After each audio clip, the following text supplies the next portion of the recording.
Welcome to the Simplify Your Life podcast. It's Coach Simona, and I'm glad you decided to tune in.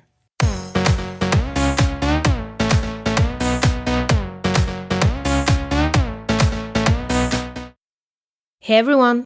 In today's podcast episode, we're going to talk about how to express your feelings to someone you love. And I will share with you 4 tips on how to share your feelings without stressing too much about it. If you're new here, welcome. I'm Simona, certified life coach and author of the book 111 Ways to Simplify Your Life. I make weekly podcast episodes on personal development, so if that's something that you're interested in, make sure to subscribe. Now, before we dive into my step-by-step guide on how to express your feelings to someone you love, I want to take a moment to answer another super important question. Why is it so hard to express our feelings, especially to the ones we love? The closer you feel to someone, the harder it is to show them how you really feel, because you feel vulnerable in their presence. It's no surprise that we feel more comfortable sharing things with complete strangers on the internet, on places like Reddit, but feel hesitant to talk about our feelings with our partners or family members. When someone is close to us, we care about the way they feel and the way they react to us. So sometimes, in order to protect them or seemingly spare them the pain, we may choose to not share what's really bothering us. Another example is a complete opposite feeling. When we love them, but we think that it's not appropriate to share our feelings, we prefer to bottle them up inside and never speak our truth. As a person who's been on both sides of the equation, I can tell you one thing for sure. The moment I decided to express my feelings, my life and my relationships dramatically changed. Surprisingly, only for the better. So I'm a huge advocate for speaking your truth, and being able to express how you feel is an important part of that. Now let's get straight into my first tip on how to express your feelings to someone you love.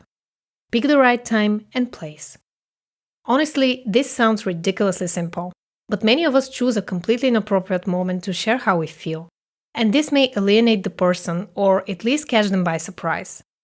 So how do we pick the right time and place? And is there such a thing really? One of the most important aspects of sharing your feelings is having enough time and space with the other person to express yourself without being pushy or expecting anything in return. A great place to express frustration, anger, or sadness is somewhere where you know you can have enough time to share how you feel and let the other person share their feelings as well. A good way to start a conversation is something like, "Hey, I want to share something with you.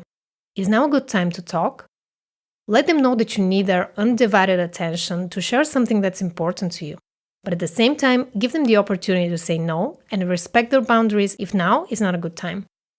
If they say something like, "Now is not a good time," ask them to talk about it later that day or pick another time to bring up the topic.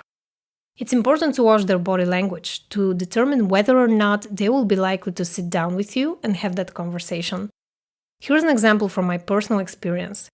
I used to be very impatient and wanted to express my feelings the moment I felt them, but found out that sometimes there is a more appropriate time and place, and we need to be aware of the way the other person feels first.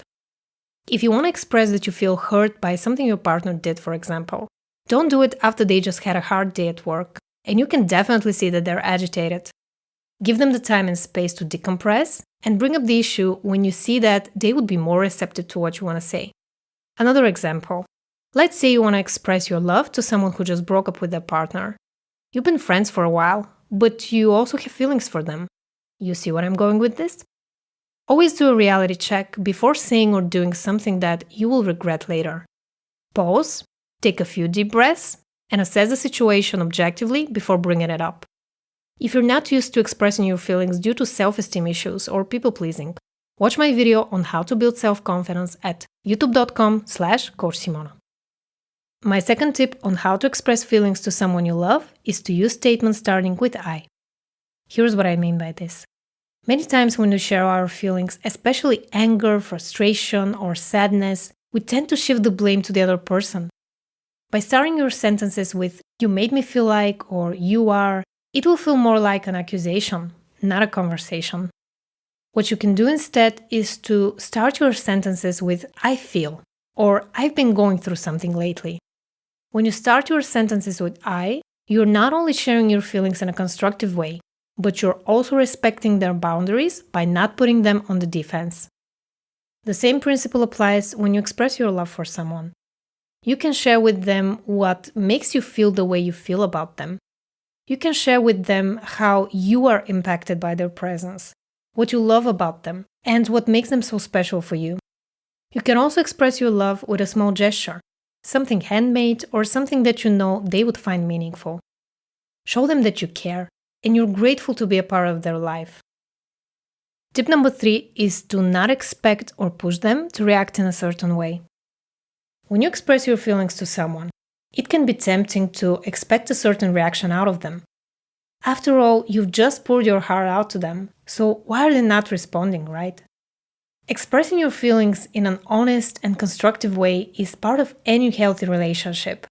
But if you expect a certain reaction, that could potentially ruin the conversation and in some cases even the relationship. So how do you go about it? The easiest way to drop expectations is to be present with the other person. Let them speak. Listen to what they have to say. Don't defend yourself. Don't try to figure out what to say next. Just listen. What's their body language?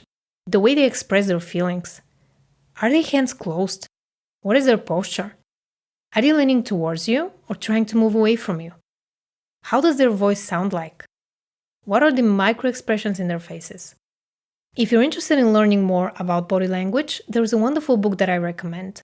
It's by ex-FBI agent John Navarro, and it's called What Everybody is Saying. I will leave a link to it in the description box below. My next tip is to detach yourself from the outcome. Sometimes conversations don't go the way we planned. You may profess your love to someone who has a completely different idea of your relationship, or you may express your anger to someone who has no idea they actually hurt you. That's the thing about expressing your feelings. It's scary. It makes you feel vulnerable and exposed. But if we don't share our feelings with the people we care about, what are we actually doing? Life is about expressing yourself freely, so it's important to speak up your mind.